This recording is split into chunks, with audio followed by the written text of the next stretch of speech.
Hello बच्चों, कैसे हो। आज हम स्टार्ट करेंगे क्लास 10th सब्जेक्ट साइंस, जो सैंपल पेपर जो 3 था, जिसके हम 1 से लेके 30 तक क्वेश्चन इससे पहले वाली वीडियो में पूरी कर चुके हैं। आज हम उस 30 से आगे सैंपल पेपर के क्वेश्चन सॉल्व करेंगे, 31 से लेके 60 तक। चलिए स्टार्ट करते हैं। क्वेश्चन नंबर 31 जो हमारा किससे स्टार्ट है, असर्शन और रीजन से।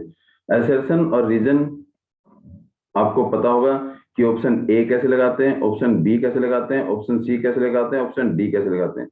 ए कब लगाएंगे, जब A and R are true, जब ए और आर दोनों ठीक हों और R is the correct explanation of A, तो हम क्या लगाएंगे, ए लगाएंगे।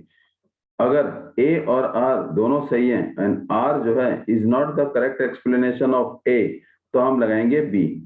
अगर A is true and R is false, तो हम लगाएंगे सी। और डी कब लगाएंगे, जब ए फॉल्स हो और आर ट्रू हो, तो हम क्या लगाएंगे, ऑप्शन डी। चलिए क्वेश्चन नंबर 31 हमारा स्टार्ट होता है। ये कह रहा है कि assertion calcium, the chemical formula of bleaching powder is calcium oxychloride. जो ब्लीचिंग पाउडर का जो फॉर्मूला वो क्या है, कैल्शियम CaOCl2, कैल्शियम ऑक्सीक्लोराइड। तो ये सही है क्योंकि ब्लीचिंग पाउडर का chemical formula CaOCl2 means calcium oxychloride है। बिल्कुल सही है। Calcium oxide react with chlorine, ये कह रहा है कि कैल्शियम ऑक्साइड अगर क्लोरीन के साथ रिएक्ट करता है तो क्या ब्लीचिंग पाउडर बनाता है, नहीं। It does not form bleaching powder, ये ब्लीचिंग पाउडर नहीं बनाता। तो इसका मतलब हमारा असर्शन सही है और रीजन गलत है। तो इसका मतलब A is true, R is false. तो कौन सा ऑप्शन होगा इसका, इसका ऑप्शन होगा सी, 31 का ऑप्शन सी। अब मूव करते हैं question number 32। Assertion platinum, gold, silver are used for making jewellery. क्या प्लेटिनम, गोल्ड और सिल्वर ज्वेलरी बनाने के लिए यूज होते हैं, yes. They are use for making the jewellery, तो ये राइट है। Platinum, gold, silver are least reactive metal. क्या ये तीनों लीस्ट रिएक्टिव मेटल है, यस।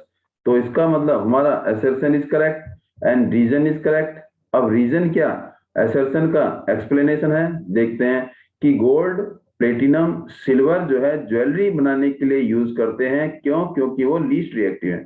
तो इसका मतलब ज्वेलरी बनाने के लिए इसलिए यूज होता है क्योंकि वो बहुत कम रिएक्टिव है। तो इसका मतलब assertion is correct explanation of A. तो हम कौन से ऑप्शन पर जाएंगे, ए वाले ऑप्शन पर जाएंगे। 32 का ऑप्शन है हमारा ए। 33 असर्शन क्या कहता है हमारा, excretion is the biological process by which harmful waste are remove by from an organism body. इसका मतलब क्या है, एक्सक्रीशन वो बायोलॉजिकल प्रोसेस है जिसमें ऑर्गेनिज्म अपने शरीर से वेस्ट मटेरियल को निकालता है। शायद एक्सक्रीशन का मतलब यह है कि to remove the waste material from the body. तो इसका मतलब असर्शन इज करेक्ट, असर्शन हमारा क्या है, सही है, इट इज ट्रू। अब रीजन देखते हैं, रीजन क्या कह रहा है कि mode of excretion is completely the same in both unicellular as in multicellular. क्या जो एक्सक्रीशन का जो तरीका है, वेस्ट मटेरियल शरीर से निकालने का जो तरीका है, वो यूनिसेलुलर और मल्टीसेलुलर दोनों में सेम है, नहीं। इट इज, ये हमारा क्या है, क्या वही है, दोनों में सेम है, नो इट इज फॉल्स। तो 31 का assertion is correct, reason is false. तो कौन सा ऑप्शन होगा इसका, 33 का ऑप्शन होगा सी। कौन सा ऑप्शन होगा, A is true and R is false. Move to 34 question. assertion convex mirror is used for the used as a driver mirror। क्या कन्वेक्स मिरर, कन्वेक्स मिरर ये है, क्या ये ड्राइवर या गाड़ियों में कन्वेक्स मिरर यूज होता है, हाँ होता है। इसका मतलब इट इज ट्रू, तो assertion इज ट्रू, ये हमारा सही है। तो क्यों होता है, क्योंकि because convex mirror mirrors field of view is large and image form are virtual, erect and diminished। क्योंकि it cover a large area। अब ये क्या करता है, पोल, ये क्या है, ऑब्जेक्ट कहाँ रख देंगे हम, इसका मतलब कहीं भी रखेंगे तो क्या होगा, इट कवर लार्ज एरिया, क्या करता है, वाइड एरिया। क्यों, क्योंकि डाइवर्जिंग मिरर है, इट कवर लार्ज एरिया, ये क्या है, लार्ज एरिया कवर करता है, क्या करता है, लार्ज एरिया कवर करता है। और इमेज कैसे बनाता है, और यहाँ पर आ गया फोकस, तो इसका मतलब अपियर टू मूव। और दूसरा कहां से पास करेंगे, सी से पास करेंगे, सी से पास होगा तो इसका मतलब यहां से डॉटेड, तो it mean image is at here. तो इट कवर लार्ज एरिया, क्योंकि ये लार्ज एरिया कवर करता है। और इमेज कैसे बनाता है, erect, virtual and small in size. तो इसका मतलब रीजन भी सही है और असर्शन भी सही है। और मिरर इसलिए यूज होता है क्योंकि वो ज्यादा एरिया कवर करता है और उसकी इमेज छोटी, वर्चुअल और डिमिनिश्ड बनती है। तो reason is correct, assertion is correct and reason is the correct explanation of assertion. तो इसका मतलब हम जाएंगे किस ऑप्शन पर, ए पर जाएंगे। Move to question number 35। Assertion क्या कह रहा है, blue colour of the sky appear due to the scattering of blue colour. क्या जो स्काई का जो नीला रंग है वो किसकी वजह से दिखाई दे रहा है, कि ब्लू कलर जो है वो स्कैटर्ड होता है, फैलता है। Yes, it is right. And the blue colour reason, blue colour has the shortest wavelength in the visible spectrum. Yes, blue colour क्या है, वो शॉर्टेस्ट वेवलेंथ है। वैसे तो शॉर्टेस्ट वेवलेंथ क्या है, क्या नाम है, विप ग्योर मीन्स वायलेट, लेकिन यहाँ पर हमारे को दिखाई कौन सी देती है, blue colour. Blue colour is as compare to red से कितनी है, 1.8 टाइम लेस, वेवलेंथ उसकी कम है। तो blue colour is the shortest wavelength in the visible spectrum. Yes, और इसका मतलब assertion is correct, reason is correct. क्या रीजन एक्सप्रेशन का एक्सप्लेनेशन है, देखते हैं। ब्लू कलर जो है स्काई का इसलिए दिखाई देता है क्योंकि ब्लू कलर स्कैटर्ड हो जाता है, और ब्लू कलर को स्कैटर्ड कौन करता है, छोटे छोटे पार्टिकल स्कैटर्ड करते हैं। और क्यों, क्योंकि वेवलेंथ जो है ब्लू कलर की बहुत कम है, इसलिए वो क्या होती है, फैल जाती है। तो reason is the correct explanation of A. तो इसलिए इसका ऑप्शन क्या हो जाएगा, ए ऑप्शन हो जाएगा इसका। Move to question number 36। Electrolysis, electrolysis का मतलब है passing of electric current through a given solution. एक गिवन सॉल्यूशन में अगर हम करंट पास करते हैं तो उस प्रोसेस को इलेक्ट्रोलाइटिक सॉल्यूशन बोलते हैं। ब्राइन सॉल्यूशन, ब्राइन सॉल्यूशन क्या होता है, इसका मतलब एक्वस सॉल्यूशन ऑफ NaCl। अगर नमक में एक्वस सॉल्यूशन ऑफ NaCl में अगर क्या मिला दिया जाए, पानी मिला दिया जाए, तो उसे हम बोलेंगे brine solution. Produce chlorine gas and hydrogen gas means NaCl जो हमारा क्या था, एक्वस सॉल्यूशन, और इसमें हमने क्या डाल दिया, पानी डाल दिया, H2O लिक्विड डाल दिया, तो क्या बनेगा हमारा, NaOH एल्कली बनेगा, एक्वस, और क्या बनेगा हमारे पास, ये बनेगा Cl2, और क्या बनेगा H2, और ये दोनों क्या बनेंगे, गैस। दोनों क्या बनेंगे, गैस। तो इसका मतलब हमारे पास ये कहाँ कलेक्ट होता है, NaOH near cathode. Chlorine, chlorine is collected, chlorine कहाँ कलेक्ट होता है, ये हमारा होता है एनोड में। और हाइड्रोजन कहाँ कलेक्ट होता है, कैथोड में। ये कैथोड में कलेक्ट होता, कैथोड रॉड में, और ये एनोड रॉड में। और ये क्या होगा, नियर कैथोड, ये क्या होगा, नियर कैथोड में, नियर कैथोड। तो देखते हैं कौन सा आंसर है। तो हाइड्रोजन रिलीज हुई एनोड एंड कैथोड, तो इसका मतलब क्लोरीन और हाइड्रोजन, क्लोरीन एनोड में, हाइड्रोजन कैथोड में कलेक्ट हुई रेस्पेक्टिवली। यस, तो हमारा ऑप्शन क्या आ जाएगा, ए। 36 का ऑप्शन ए। अब इसके बाद कह रहा है according to Snell's law. Snell's law क्या कहता है, ratio of the speed of light in one medium to the speed of light in other medium. तो रिफ्रैक्टिव इंडेक्स N21, N21 का मतलब क्या है, इसका मतलब speed of light within क्या बेटे, medium 1 to the medium 2 respect to medium 2। तो इसका मतलब refractive index in medium 2, refractive index of medium 1 into में ये क्या है, refractive index of medium 2 with respect to refractive index of medium 1 with respect to 2। तो N1 अपॉन में N2, तो दोनों क्या जाएंगे, कट हो जाएंगे, और इसकी वैल्यू क्या आ जाएगी हमारे पास 1। और इसको वेलोसिटी के हिसाब से लिखना है, V2 अपॉन में V1, नहीं सॉरी, रेसिप्रोकल, इसका रिफ्रैक्टिव इंडेक्स और वेलोसिटी में क्या होता है, रेसिप्रोकल, V1 अपॉन में V2। तो V1 अपॉन में V2 इंटू V2 अपॉन में V1, तो ये दोनों कट हो जाएंगे, तो क्या आएगा हमारे पास 1। ये क्या आएगा हमारे पास, आंसर इज बी। अब मूव कर देंगे question number 38। In the above experiment, in the above experiment water will rise in the tube. Tube में वाटर क्या होता है, वाटर का लेवल बढ़ जाता है। वाटर का लेवल बढ़ क्यों जाता है, क्योंकि कार्बन डाइऑक्साइड अंदर क्या होता है, उसके अंदर वैक्यूम क्रिएट होता है, कॉनिकल फ्लास्क के अंदर वैक्यूम क्रिएट होता है। इसका मतलब इस ट्यूब में वाटर का लेवल बढ़ जाता है। क्यों बढ़ता है, क्योंकि अंदर जो है कॉनिकल फ्लास्क के अंदर क्या होता है, वैक्यूम क्रिएट होता है। अब वैक्यूम क्रिएट क्यों होता है, क्योंकि कार्बन डाइऑक्साइड को एब्जॉर्ब कर लेता है कौन, ये जो KOH, ये जो KOH है क्या कर लेता है, एब्जॉर्ब कर लेता है। क्यों, क्योंकि इसमें ये यूज कौन सा करते हैं, कल आपने क्या था, जर्मिनेटेड सीड यूज करते हैं, क्योंकि लगातार रेस्पिरेशन प्रोसेस में कार्बन डाइऑक्साइड रिलीज होती रहती है। तो इसमें वाटर लेवल राइज होता है, क्यों राइज होता है? देखिए, oxygen in the air, oxygen of air in the flask will take up by the germination seed, no it is wrong. Carbon dioxide is given out by the germinating seed will be absorb by KOH, absorb by KOH। इसका मतलब जो germinating seed है वो CO2 release करते हैं। वो CO2 release क्यों करते हैं? During the process of respiration. Respiration के दौरान जो जर्मिनेटिंग सीड है वो कार्बन डाइऑक्साइड रिलीज करते हैं, और वो कार्बन डाइऑक्साइड कौन एब्जॉर्ब करता है? KOH एब्जॉर्ब कर लेता है, जिसकी वजह से अंदर वैक्यूम क्रिएट होता है और पानी का लेवल बढ़ जाता है। तो हमारा ऑप्शन क्या होना चाहिए? आंसर इसका बी है। तो देखते हैं, सी, ए पे सी है, बी पे डी है और सी पर क्या है? बी। तो ऑप्शन क्या होगा हमारे पास? सी ऑप्शन होगा। जो आंसर हमारा क्या है? बी। मींस जो कार्बन डाइऑक्साइड है वो रिलीज होती है bye the germinating seed will be absorb by KOH। KOH क्या कर लेता है? उसे एब्जॉर्ब कर लेता है। ये हमारा क्वेश्चन नंबर कौन सा था? 38। Move to question number 39। Match the following in the correct response. Correct response में मैच करना है। सबसे पहले हम higher refractive index, high refractive index किसका है? कनकेव कन्वेक्स मिरर का, आइस का, डायमंड का या कनकेव मिरर का? किसका है? डायमंड का। तो इसका मतलब फर्स्ट का सी। जब फर्स्ट का सी है तो आगे हमें देखने की जरूरत नहीं है। तो 38 में देखेंगे, 39 में फर्स्ट का सी है। फर्स्ट का सी एक जगह आ रहा है, ए में फर्स्ट का सी, बी में फर्स्ट का ए, डी में, सी में फर्स्ट का डी और डी में फर्स्ट का बी। तो हमारा पहला क्या आ रहा है? फर्स्ट के साथ क्या आ रहा है? सी आ रहा है। क्या आ रहा है? सी। तो ऑप्शन कौन सा होना चाहिए? ए होना चाहिए। क्या होना चाहिए? ए। तो हमारे पास फर्स्ट का सी केवल एक ही ऑप्शन है, तो आवर आंसर इज सी। और बाकी आप मैच कर लेंगे अपना। लो रिफ्रैक्टिव इंडेक्स किसका होगा? इसका मतलब आइस का। Low refractive index is of ice. Headlight of car में, कार के हेडलाइट में कौन सा मिरर यूज होता है? उसके लिए हमारे पास कौन सा मिरर होता है? हेडलाइट ऑफ ए कार में कनकेव मिरर। क्यों? For produce parallel powerful beam of light. Side में कौन सा मिरर यूज होता है? Convex mirror. क्यों? क्योंकि it cover large area and produce erect, virtual erect and diminish image.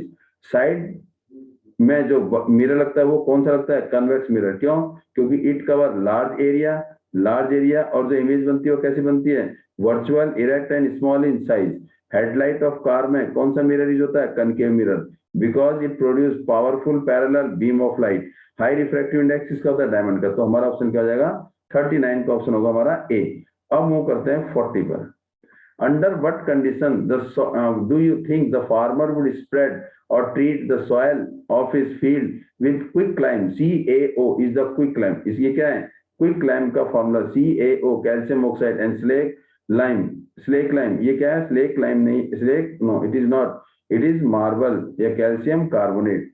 क्या करेगा? मार्बल या कैल्शियम कार्बोनेट। तो ये क्या है? कैल्शियम कार्बोनेट और स्लेक लाइम। स्लेक लाइम क्या होता है? इसमें CaOH होल ट्वाइस। एक किसान जो है अपने खेत में अपने सॉइल को ट्रीट करता है या तो कैल्शियम ऑक्साइड से, कैल्शियम कार्बोनेट से या कैल्शियम हाइड्रोक्साइड से। क्यों यूज करता है? ये एनसीईआरटी का क्वेश्चन है। थोड़ा ये पॉइंट गलत था। देखिए ये क्या है यहाँ पे? तो क्यों यूज करता है? अब कैल्शियम, ये तीनों के तीनों, कैल्शियम ऑक्साइड, कैल्शियम कार्बोनेट और कैल्शियम हाइड्रोक्साइड, ये तीनों क्या है? बेस है। क्या है? बेस। इसका मतलब ये सॉइल में बेस यूज कर रहे हैं। क्यों यूज कर रहे हैं? इसका मतलब सॉइल की जो नेचर हो गई वो कैसी होगी? इसका मतलब वो एसिडिक की नेचर है। सॉइल की नेचर क्या है? एसिडिक की नेचर। उस एसिड की कंसंट्रेशन को क्या करना है? कम करना है। उस एसिड की कंसंट्रेशन को क्या करना है? कम करना है। उस एसिड की कंसंट्रेशन को कम करने के लिए हम क्या यूज करेंगे? बेस यूज करेंगे। तो इसका मतलब जो सॉइल है वो एसिडिक इन नेचर है। इसका उसका पीएच जो नंबर जो है वो क्या है? कम है या ज्यादा? तो पीएच क्या होगा? उसका कम होता जा रहा है, क्योंकि जितना पीएच कम, एसिडिक नेचर ज्यादा होती जाएगी। When the pH of the soil is increase, know all of the above. When the pH of the soil is decrease, pH का घटना मींस सॉइल का एसिडिक की नेचर होना। तो हमारा ऑप्शन क्या है? इसका सी ऑप्शन है। क्वेश्चन नंबर अब कर रहे हैं 41 में। 41, a student carry an experiment tracing the path of the ray of light through a rectangular glass slab for the two different values of angle I is equal to 30, I is equal to 45। हमने दो angle लिए, एक glass slab ये ले लिया हमने, उसका angle कितना ले लिया? I ले लिया 30। और ये दूसरी ग्लास स्लैब है। चलिए पहले आइए ले लेते हैं, इसमें कितना एंगल है 30 डिग्री। और दूसरा glass slab, second glass slab, इसके बाद ये हमारा क्या हो जाएगा, ये एमरजेंट रे, ये हमारा इंसिडेंट रे, ये एमरजेंट रे, और ये क्या हो जाएगा angle of r, angle of refraction, और ये क्या हो जाएगा ई हो जाएगा, क्या हो जाएगा ई। अब हमारा दूसरी ग्लास स्लैब, दो ग्लास स्लैब है, एक में क्या लिया उसने 30 डिग्री और एक में क्या ले लिया 45। ये एंगल कौन सा ले लिया 45, ये एंगल 45 है, और यहाँ पर कौन सा एंगल निकला, ये एमरजेंट रे, इट इज एमरजेंट रे, ये कौन सी हमारी एमरजेंट रे, और इसको इससे मिलाया और ये आपका ये आ गया, ये आर है, इट इज आर, और ये हमारे पास ई, ये। अब इसमें चेक करते हैं, हमने ये पढ़ा है कि आई, और अगर आई 30 है, अगर आई क्या हमारा 30 है, तो ई भी क्या होना चाहिए, ये भी 30 होना चाहिए, ई भी क्या होना चाहिए 30 होना चाहिए, और आर जो है वो 30 से कम होना चाहिए, लेस देन 30, लेस देन 30 होना चाहिए, ये क्या होना चाहिए लेस देन 30। ये 45 है, i is equal to 45, i is equal to 45, तो ई भी क्या होना चाहिए 45 होना चाहिए, लेकिन आर की वैल्यू 45 से कम होनी चाहिए, 45 लेस देन 45, लेस देन 45। तो देखते हैं कौन सा ऑप्शन है। The set of the values of angle r and the angle of emergent is likely to be observe in two case. अब हम देखते हैं कि आई अगर 30 है, पहले केस में आई कितना है 30 और आई कितना है 45, तो क्या होना चाहिए आर 30 से कम होना चाहिए। फर्स्ट केस में आई 30 है, तो आर या तो बी होगा या क्या होगा डी, बी हो सकता है या डी हो सकता है। तो देखिए बी, अब लेकिन यहाँ पर आर क्या है 45 है, तो आई अगर 45 है तो आर 45 नहीं होगा, 45 से कम होगा। तो यहाँ पर ये हमारा क्या है, बी ऑप्शन क्या दिखा रहा है 45, तो इट इज रॉन्ग, तो बी ऑप्शन नहीं है, तो होगा कौन सा इसका मतलब डी। चेक कर लेते हैं, तो डी में जो हमारे पास अगर आई कितना है 30 डिग्री, आई कितना है 30, आई कितना है 30, तो आर क्या होगा 30 से कम, सही है। और आपके पास जो आई है सेकंड में क्या है 45, तो ई क्या है, ई क्या होना चाहिए, ई क्या होना चाहिए 45 होना चाहिए। देखो आई अगर 45 है, तो आर कितना है 20, बिल्कुल सही, 45 से कम, तो ई कितना है 45, यहाँ पर ई कितना है 30, इसका मतलब आई इज इक्वल टू 30 है, और इसमें आई इज इक्वल टू कितना है 45, तो आई और आर जो है 30 से कम है, राइट, और आई ई के बराबर है। यहाँ पर आई कितना है 45, आर जो है 45 से कम है, और आई और ई दोनों सेम है, तो ऑप्शन क्या हो जाएगा हमारा ऑप्शन हो जाएगा डी।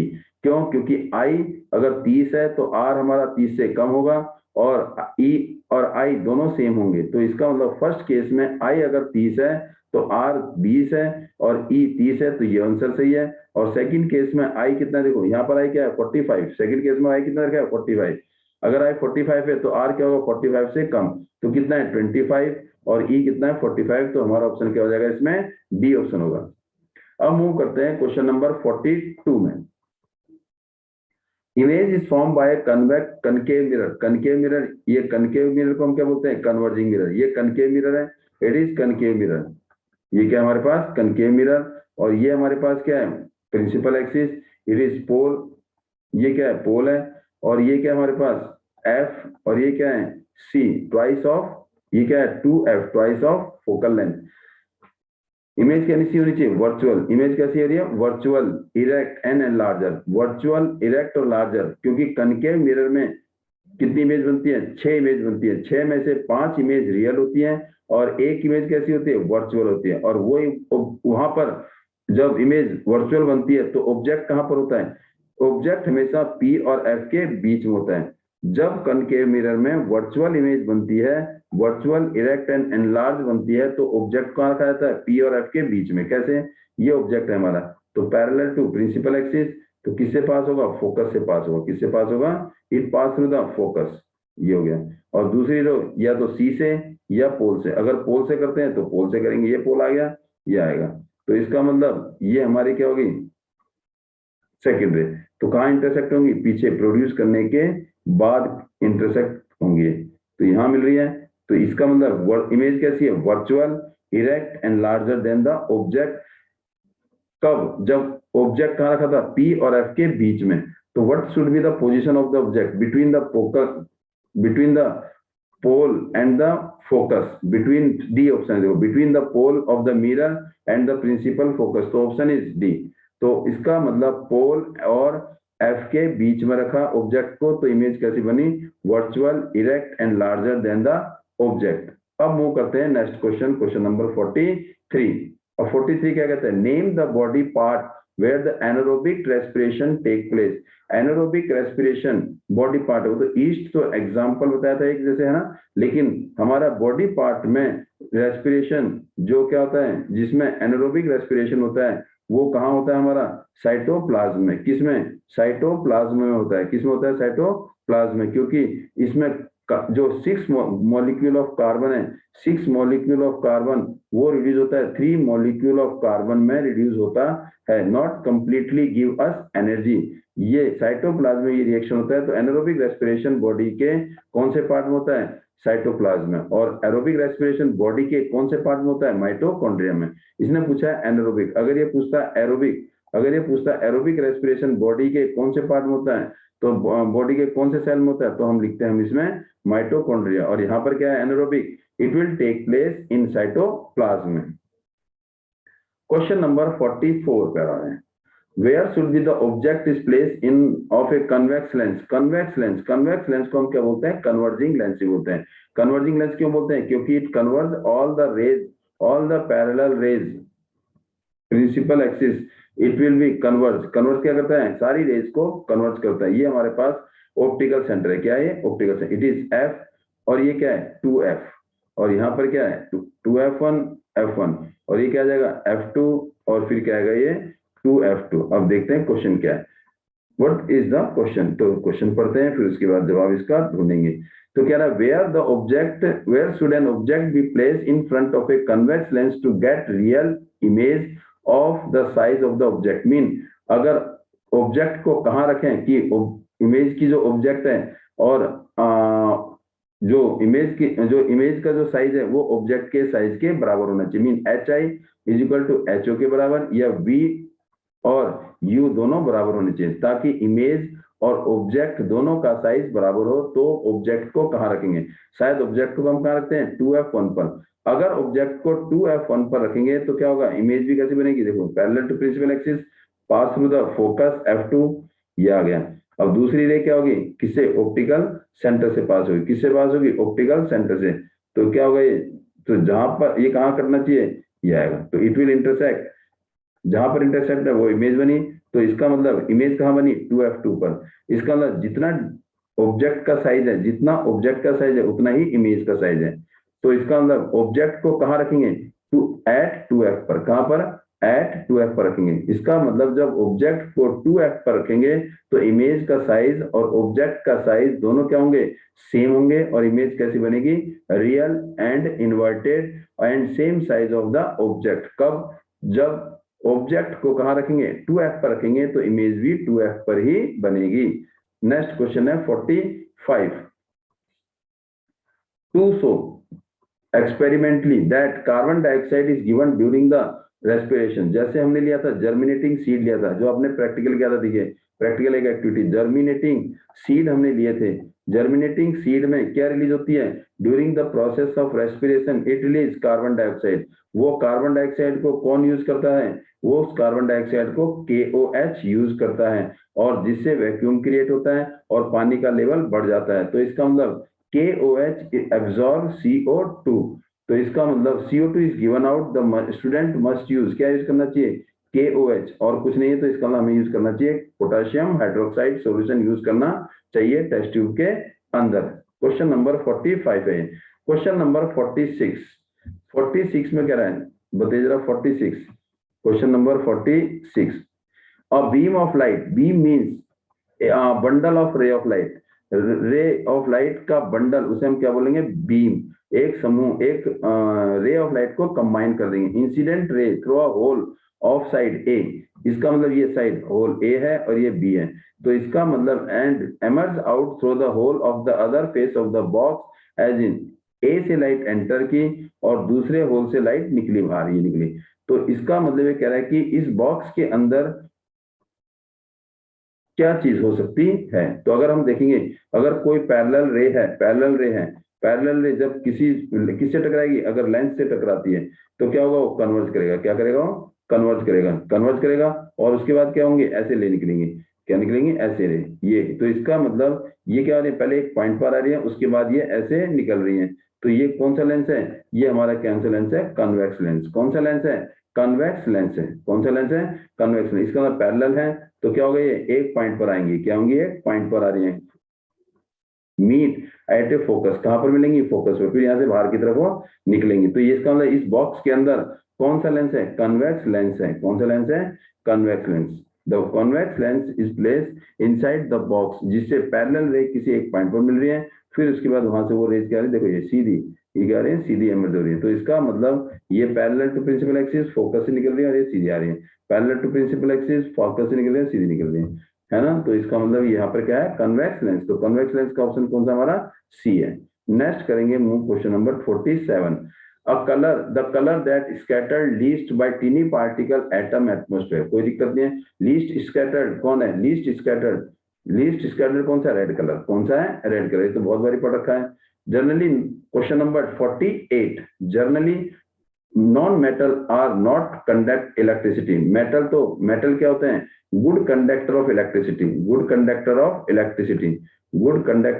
इलेक्ट्रिसिटी, लेकिन नॉन मेटल क्या है, बैड कंडक्टर ऑफ इलेक्ट्रिसिटी। लेकिन नॉन कंडक्टर ऑफ इलेक्ट्रिसिटी कौन, नॉन मेटल क्या है, नॉन कंडक्टर ऑफ इलेक्ट्रिसिटी। लेकिन इनमें से फिर भी which of the following is good conductor of electricity. लेकिन नॉन मेटल में कोई ऐसा एक्सेप्शनल केस है जो allowed to pass electric current, fluorescence, sulphur, diamond या ग्रेफाइट। ग्रेफाइट एक ऐसा नॉन मेटल है which allowed to pass electric current. Graphite इसका आंसर है जो गुड कंडक्टर ऑफ इलेक्ट्रिसिटी करते हैं। अब हम करेंगे क्वेश्चन नंबर 49 से लेके 52, जो हमारे क्या है, केस स्टडी के क्वेश्चन है। क्या है, केस स्टडी के क्वेश्चन है। इस पर हम करेंगे, देखिए ध्यान से। When a more reactive metal displaces less reactive metal from its compound is called the displacement reaction। अगर कोई एक high reactive metal low reactive metal को उसके कंपाउंड से हटा देता है तो उसे हम बोलते हैं डिस्प्लेसमेंट रिएक्शन। और ये जो डिस्प्लेसमेंट रिएक्शन है वो कितने टाइप के हैं, दो टाइप के रिएक्शन है, एक सिंगल डिस्प्लेसमेंट रिएक्शन और एक double displacement reaction. Displacement reaction दो टाइप के हैं, एक सिंगल डिस्प्लेसमेंट रिएक्शन और एक double displacement reaction। Iron being more reactive than copper displaced from the aqueous solution of copper sulfate। क्या कह रहा है, अगर आयरन जो है क्या है, मोर रिएक्टिव देन कॉपर, तो आयरन जो है कॉपर से ज्यादा रिएक्टिव है, इसलिए आयरन जो है कॉपर को उसके सॉल्यूशन से क्या करता है, हटा देता है। तो क्या बनाएगा, FeSO4 प्लस में Cu, और जिसकी वजह से इसका कलर क्या होता है, फेड हो जाता है, और इसको बोलते हैं हम डिस्प्लेसमेंट रिएक्शन। तो ये डिस्प्लेसमेंट रिएक्शन क्या है, single displacement reaction. This is the single displacement reaction. ये कौन सा है, सिंगल डिस्प्लेसमेंट रिएक्शन। आयरन ने केवल कॉपर को उसके कंपाउंड से हटाया। फिर एक और एग्जांपल दे रहा है, this is the example of single displacement reaction. इसका मतलब ये सिंगल डिस्प्लेसमेंट रिएक्शन है। On the other hand, on adding silver nitrate AgNO3 to the sodium bromide, sodium means Na, bromide Br, then it give a yellow PPT insoluble substance। ये हमारा aqueous solution है, ये क्या है, aqueous solution, और ये भी क्या है, एक्वस सॉल्यूशन। हमने पढ़ा है डिस्प्लेसमेंट रिएक्शन में दोनों जो कंपाउंड होते हैं वो एक्वस होते हैं, और रिएक्टेंट है में एक्वस होंगे। प्रोडक्ट में हमारा क्या होंगे, या तो इंसोल्युबल बनेगा, अगर इंसोल्युबल बनता है तो वो डिस्प्लेसमेंट डबल डिस्प्लेसमेंट रिएक्शन हमारा पीपीटी रिएक्शन भी कहलाता है। तो इसमें एक येलो सब्सटेंस बना सिल्वर ब्रोमाइड। देखिए इसका मतलब सिल्वर ने किसके साथ रिएक्ट किया, ब्रोमीन के साथ। देखो सिल्वर रिएक्ट विद ब्रोमीन, ये हमारे पास रिएक्शन हुआ। देखो ये जो सिल्वर है इसने क्या प्लस और ये माइनस, तो सिल्वर किसके साथ आ गया, ब्रोमीन के साथ, AgBr, और सोडियम किसके साथ आ गया, सोडियम नाइट्रेट के साथ। तो सिल्वर ब्रोमाइड और क्या बना, सिल्वर ब्रोमाइड और सोडियम नाइट्रेट। और ये जो सिल्वर ब्रोमाइड है ये हमारा क्या, इंसोल्युबल सब्सटेंस, और जो किस कलर का है, येलो कलर का है। तो इसमें क्या हुआ, exchange of ion take place. Silver ने डिस्प्लेस सिल्वर किसके साथ, आयरन के साथ, ब्रोमीन के साथ हो गया, और सोडियम किसके साथ हो गया, नाइट्रेट के साथ। तो एक्सचेंज ऑफ आयन, ये हमारा क्या है, डबल डिस्प्लेसमेंट। इसमें दो चीजें आपकी डिस्प्लेस हुई। This is the example of double displacement. तो हमारे दो टाइप के डिस्प्लेसमेंट है, एक सिंगल डिस्प्लेसमेंट और एक डबल डिस्प्लेसमेंट। चलिए अब क्वेश्चन करते हैं 49। When dilute sulphuric acid mean H2SO4, ये क्या है हमारा dilute sulphuric acid react with iron sulphide FeSO4, तो इसका मतलब ये हमारे पास आयरन सल्फेट आयरन सल्फाइड है, सॉरी आयरन सल्फेट नहीं है, आयरन सल्फाइड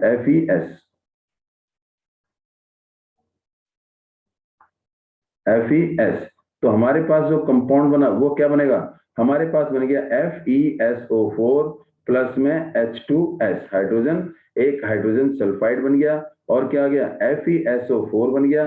तो ये किस टाइप का हमारा रिएक्शन है, डबल डिस्प्लेसमेंट रिएक्शन है, क्योंकि इसमें आयरन और हाइड्रोजन दोनों ने क्या करा, आपस में एक्सचेंज ऑफ आयन किए, तो हमारा रिएक्शन कौन सा हो जाएगा, it is double displacement reaction. Question number 50, which following reaction is used for the preparation of oxygen, ये क्या है पोटाशियम क्लोराइड, ये क्या हमारा पोटाशियम क्लोराइड KClO3, इसको हमने क्या किया, डिकम्पोज किया इन presence of heat, mean heat इसको सप्लाई की, इसका मतलब हीट ने हीट एब्जॉर्ब की, इसने हीट एब्जॉर्ब की, डिकम्पोज हुआ, टूटा, तो टूटने पर क्या बना KCl प्लस में ऑक्सीजन, प्लस में क्या मिला ऑक्सीजन, इसका मतलब सिंगल सब्सटेंस जो है वो टूटा दो सब्सटेंस में इन presence of heat decompose in presence of heat. तो कौन सा रिएक्शन है, एक तो ये एंडोथर्मिक रिएक्शन है, और दूसरा डिकम्पोजिशन रिएक्शन है इन प्रेजेंस ऑफ हीट। तो इसका मतलब which of the following statement is true, तो पहला decomposition reaction, and this decomposition reaction is take place in presence of heat की प्रेजेंस में KClO3 पोटाशियम क्लोरेट डिकम्पोज हुआ, इसका मतलब ये decomposition reaction as well as endothermic reaction. तो कौन सा आंसर है, it is the decomposition reaction and the endothermic in nature. तो हमारा ऑप्शन क्या आ जाएगा इसका ए, 50 का ऑप्शन है हमारे पास ए। अब मूव करेंगे क्वेश्चन नंबर 51 में। What are the product from double displacement reaction as discussed below? Double displacement reaction के हम बारे में हम पढ़ चुके हैं, जिसमें exchange of ion will take place on their reactant side। ये हमारे पास एक्टिविटी दे रखी है, ये क्या है बेरियम क्लोराइड, और ये क्या है सोडियम सल्फेट, दोनों क्या है एक्वस, और दोनों क्या है कलरलेस है, क्या है ये कलरलेस है, क्या है ये कलरलेस, ठीक है। ये क्या है हमारा Na2CO3 BHCl2 सॉल्यूशन, और ये क्या है Na2CO3, और ये क्या हमारे पास इसमें डालेंगे, देखो क्या कह रहा है, इसका मतलब BaCl2 बेरियम क्लोराइड को किसके साथ रिएक्ट किया, Na2SO4 के साथ, तो क्या बना हमारे पास Ba क्लोरीन यहां से हट के किसके साथ रिएक्ट किया, सोडियम बेरियम ने किसके साथ, जो सोडियम सल्फेट के साथ सल्फेट था उसके साथ रिएक्ट किया, Na2SO4 बनाया, और Na ने किसके साथ रिएक्ट किया, क्लोरीन के साथ, तो क्या बना NaCl, तो 2NaCl, ये B8 सॉरी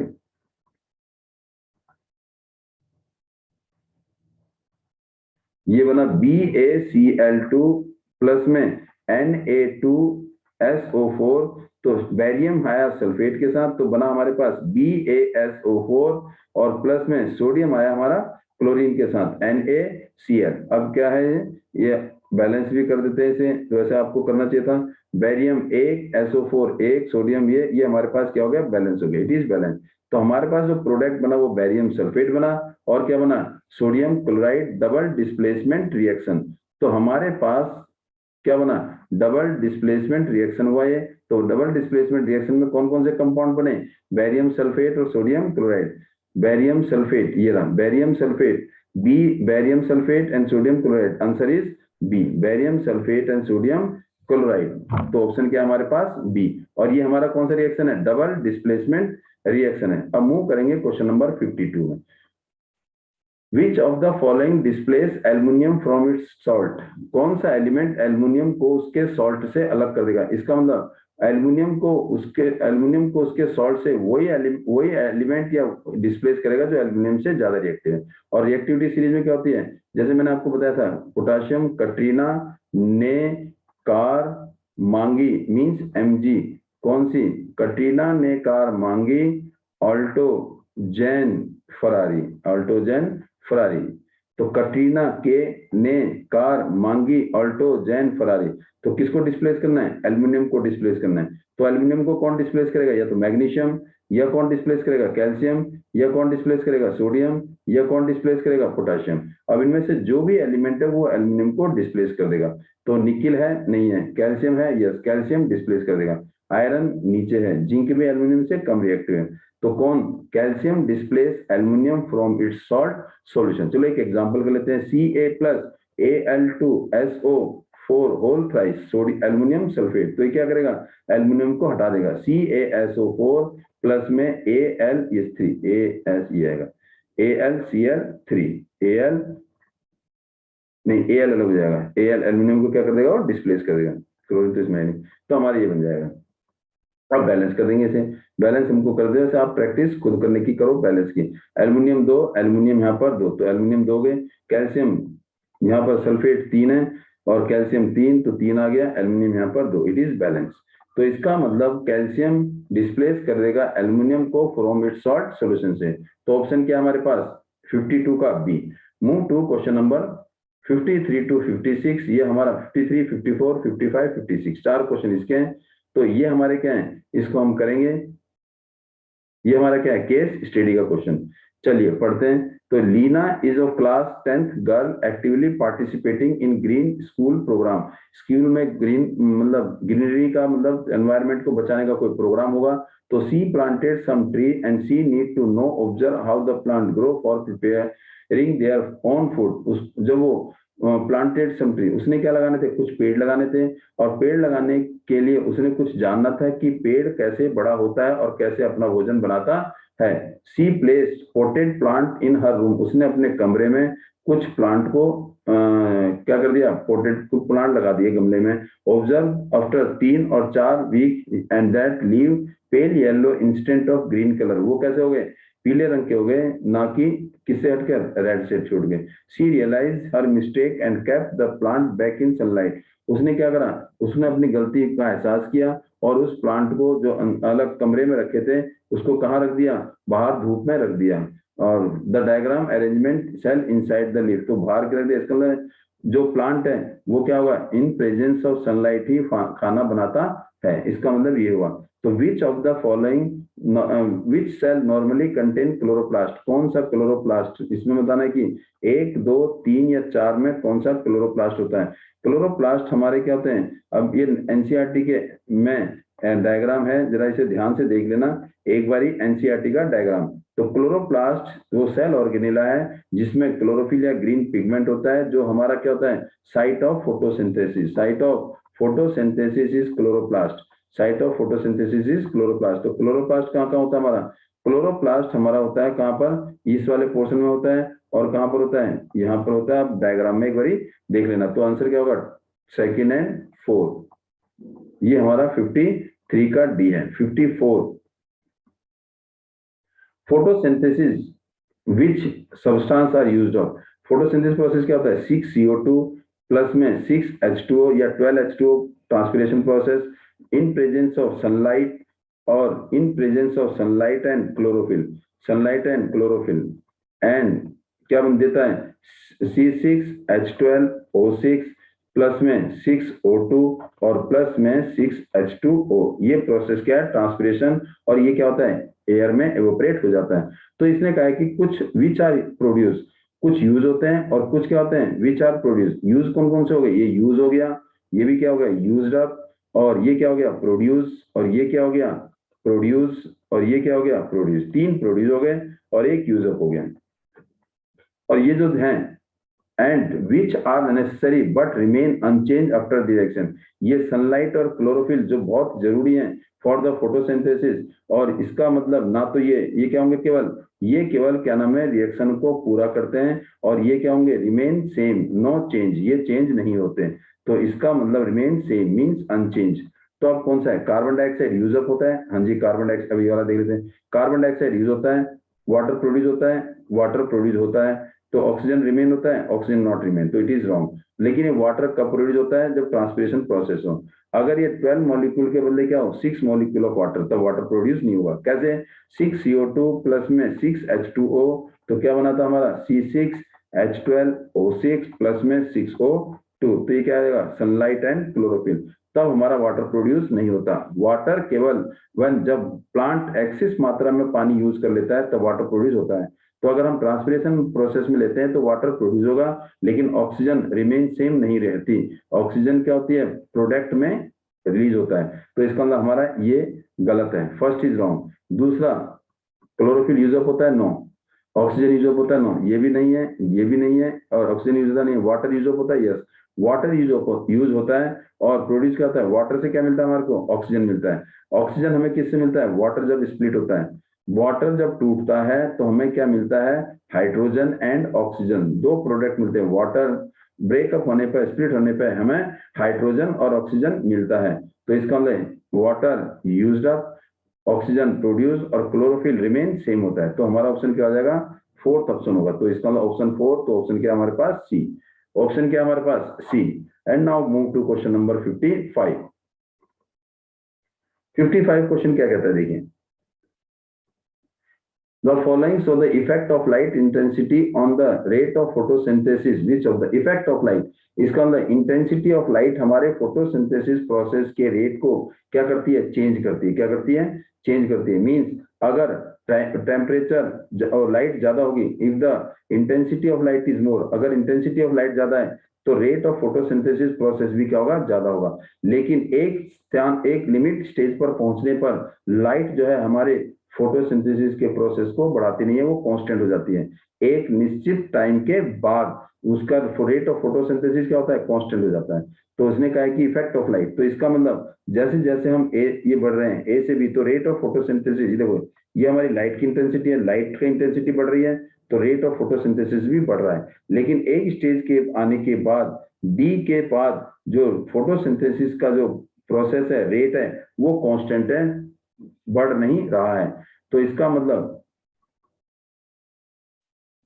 ए पार्ट क्या करें, D represent the intensity of light at which some other factor became limited. Yes, intensity of light D पर, डी से, इसका मतलब यहां से लेके यहां तक डी पर इंटेंसिटी ऑफ लाइट बढ़ रही है, रेट ऑफ फोटोसिंथेसिस भी बढ़ रहा है, लेकिन अदर फैक्टर जो है वो क्या है, वो क्या है, बिल्कुल नो चेंज, मीन्स उस पर कोई ज्यादा फर्क नहीं आ रहा, लिमिटेड है। तो इसका मतलब ये सही है हमारा। Reason C represent the rate of photosynthesis not increasing further, light intensity बढ़ती है because the some other factor become limiting.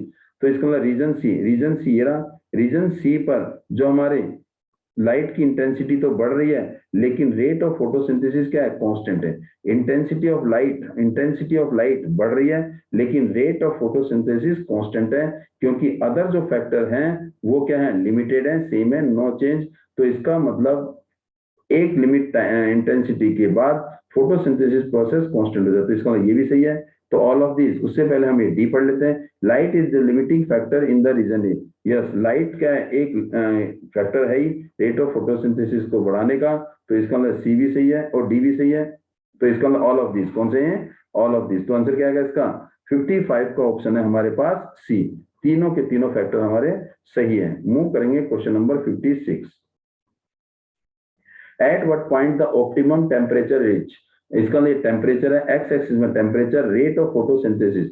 इस ये भी कह रहा है कि रेट ऑफ फोटोसिंथेसिस एक पर्टिकुलर टेम्परेचर की रेंज के बाद वो क्या होता है, उससे ज्यादा रेट ऑफ फोटोसिंथेसिस फास्ट नहीं होता। और उसकी रेंज क्या होती है, अप्रोक्सीमेटली 40 टू 60 के बीच में, अप्रोक्सीमेटली 40 टू 60। अगर हम देखेंगे जैसे जैसे टेम्परेचर बढ़ रहा है तो रेट ऑफ फोटोसिंथेसिस बढ़ रहा है, लेकिन बी पर पहुंचने पर फोटोसिंथेसिस का प्रोसेस क्या हो गया, मैक्सिमम हो गया। इसका मतलब इस टेम्परेचर पर फोटोसिंथेसिस का प्रोसेस फास्ट होगा। यहां तक, यहाँ पर किस पर, बी पर rate of photosynthesis will be fast, ज्यादा होगा।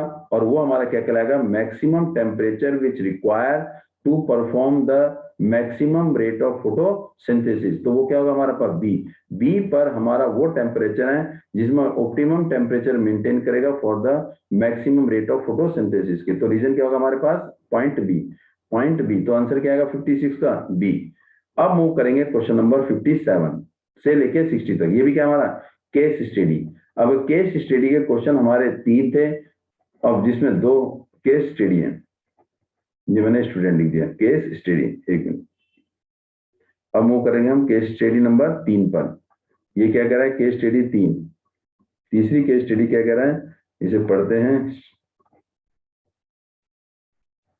Third, sodium and chlorine. Sodium हमारे पास क्या है Na और क्लोरीन क्या है Cl, अपोजिट चार्ज आयन। कैसे? क्योंकि इसके ऊपर क्या है 281 और ये क्या है 287, इसने अपोजिट का है। क्यों?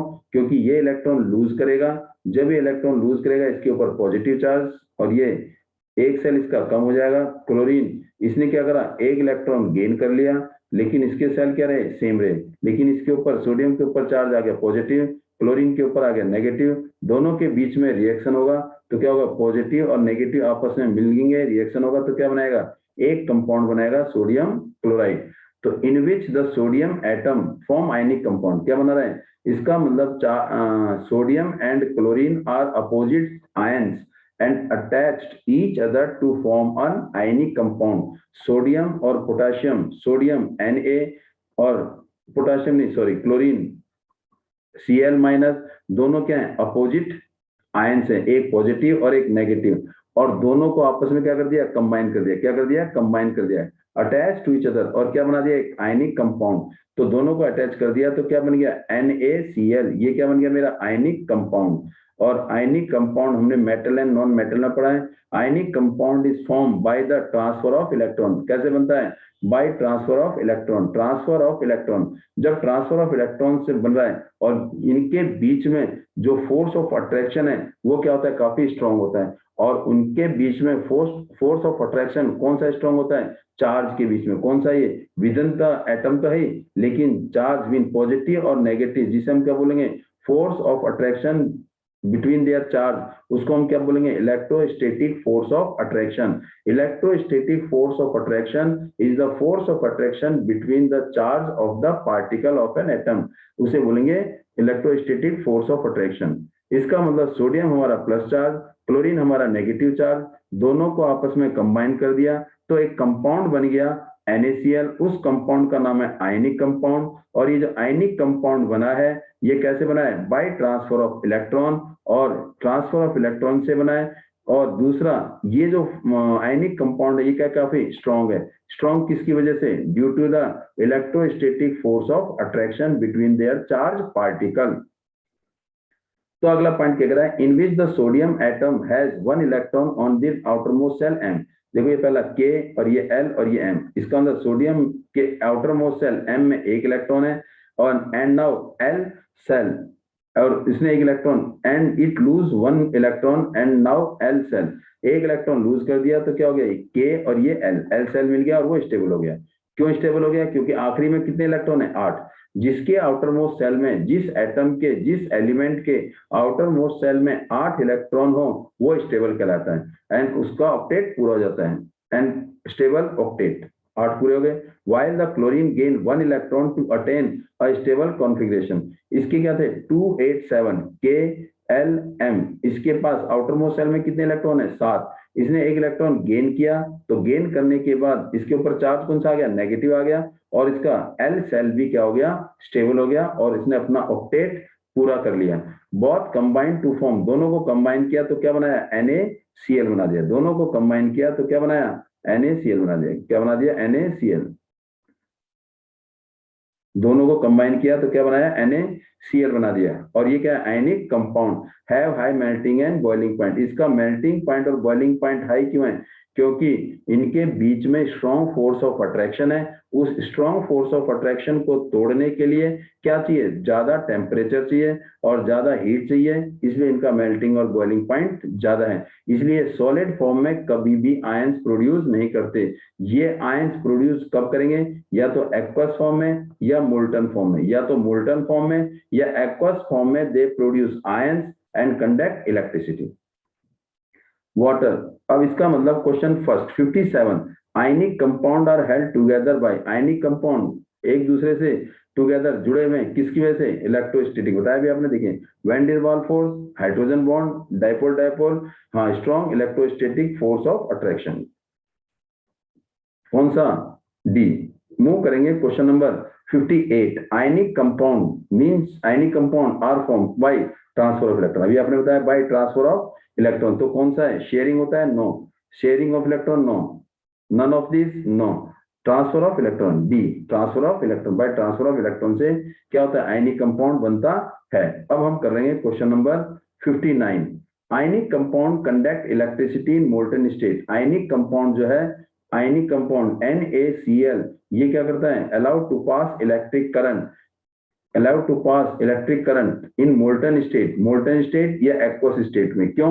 क्योंकि मोल्टन स्टेट आने में इसके जो आयंस हैं, चार्ज जो हैं, वो क्या होते हैं, फ्री हो जाते हैं। इसका मतलब first is right and third is electrostatic force of attraction between the ions is overcome due to heat. जब इसको हम हीट करते हैं, जब इसको हम क्या करते हैं, हीट करते हैं, तो ये क्या होता है, मेल्ट होता है। क्या होता है, मेल्ट होता है। मेल्ट होने पर इनके बीच में जो फोर्स ऑफ अट्रैक्शन है वो कमजोर होने लगता है, और वो कमजोर होने की वजह से क्या, they are free to move, and ions की वजह से क्या होते हैं, फ्री, आराम से वो घूमते हैं। तो इसका मतलब the electrostatic force of attraction between the ions is overcome due to the heat. Heat करने पर उनके जो फोर्स ऑफ अट्रैक्शन है वो वीक हो जाता है और आयंस फ्री मूव करते हैं। तो पहला भी सही है, दूसरा भी सही है। Ion is not able to move, ये रॉन्ग है क्योंकि वो मूव करने लग जाते हैं। तो हमारा ऑप्शन क्या है, बोथ फर्स्ट एंड सेकंड। तो इसका अंदर ऑप्शन कौन सा हमारा, फोर्थ। कौन सा है, फोर्थ। ए का सेकंड, बी का थर्ड, सी का, तो ऑप्शन कौन सा हमारे पास, सी। 59 का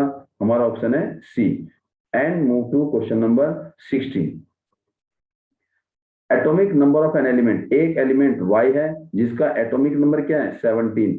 इसका अगर एटॉमिक नंबर 17 है तो कॉन्फ़िगरेशन क्या होगी, KLM। तो ये हो गया 2, 8 और ये 7। तो उसके बाद क्या पूछा, number of electron in Y minus. तो इसमें इलेक्ट्रॉन कितने हैं, प्रोटॉन और इलेक्ट्रॉन। इसमें प्रोटॉन 17, इलेक्ट्रॉन 17। इसमें Y माइनस, इसका मतलब इसने एक इलेक्ट्रॉन गेन कर लिया, KLM। इसमें क्या हो गया, 2, 8, एक इलेक्ट्रॉन गेन कर लिया। आउटर मोस्ट सेल में कितने थे, 7, एक गेन कर लिया तो कितने हो गए, 8, एक इलेक्ट्रॉन गेन किया। तो इसका मतलब प्रोटॉन और इलेक्ट्रॉन, प्रोटॉन और इलेक्ट्रॉन, प्रोटॉन तो वही 17 है और इलेक्ट्रॉन कितने इसमें 18 है। तो इसका मतलब 17 मतलब पॉजिटिव चार्ज 17 और नेगेटिव चार्ज 18, 18 माइनस का, 17 प्लस का, तो एक ज्यादा है तो क्या हो गया, -1, जिसकी वजह से इसके ऊपर क्या चार्ज है, माइनस, क्योंकि number of electron are more than number of proton. एक इलेक्ट्रॉन ज्यादा है, एक माइनस चार्ज ज्यादा है, तो इसलिए इसके ऊपर आ गया आयन। तो total number of electron Y minus में कितना हो गए, एक इलेक्ट्रॉन गेन कर लिया तो 17 से 18 हो गए। तो इसका मतलब इसका ऑप्शन हो गया हमारे पास सी। तो 60 का ऑप्शन है हमारे पास सी। 18 इलेक्ट्रॉन होंगे किसके पास, Y माइनस के पास। और ये हमारा सैंपल पेपर का लास्ट क्वेश्चन था, जिससे हमारा सैंपल पेपर 3 पूरा कंप्लीट हो चुका है। Please revise and this sample paper is only prescribed, only given by CBSE, not from other sources, not from other book, only prescribed by the CBSE। तो please इसे ध्यान से देखिए, रिवाइज करिए। आपको CBSE के द्वारा ही जो सैंपल पेपर रिलीज किए गए उन्हीं के ही सॉल्यूशन आपको मिलेंगे मैथ और साइंस के। तो please thanks for watching the video, और आपसे रिक्वेस्ट है लाइक करें, शेयर करें, और जिन्होंने सब्सक्राइब नहीं किया वो सब्सक्राइब कर दें। Please thank you for today to watch my video, and we will meet for next video with the next topic, next sample paper, and wait for the next sample paper। complete sample paper आपको एक video में मिलने की कोशिश करेगी थोड़ा कम time में। Thank you for today.